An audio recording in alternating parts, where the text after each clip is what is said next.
Last వీడియోలో అయితే చెప్పాను కదండీ! ఈ కుక్క పిల్ల అల్లరైతే ఎక్కువైపోతుందని. అందుకే ఈ కుక్క పిల్లని ఇట్లా బాస్కెట్‌లో పెట్టేసి మా హస్బెండ్ వాళ్ళకి తెలిసిన వాళ్ళడిగితే వాళ్ళకైతే ఇచ్చేస్తున్నామనమాట. చాలా అల్లరి చేసేస్తూ ఉంది. మా ఇంట్లో ఉన్న మిల్లీతో అయితే కలిసి. ఇంకా మా హస్బెండ్‌కైతే ఇచ్చేసి చూసుకోండి అని చెప్తూ ఉంటే నవ్వుతూ ఉన్నాడనమాట ఇలాగా.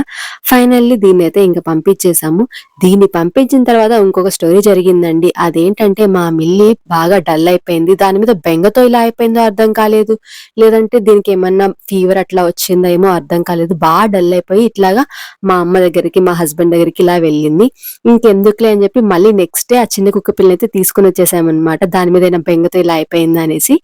అప్పటి వరకు మంచం కిందే ఉందండి. ఎంత పిలిచినా రాలేదు మిల్లి. చిన్న కుక్క పిల్ల రాంగానే ఇంకా మిల్లి బయటకొచ్చేసి ఇట్లా ఆడడం అయితే స్టార్ట్ చేసిందనమాట. తోక చూస్తున్నారు ఎట్లా అవుతుందో ఫుల్ హ్యాపీగా ఉంది మిల్లి అయితే. ఇంకా ఇవి 2 ఆడి ఆడి ఇట్లా అయితే నిద్రపోయాయి. Thank you so much for watching this video.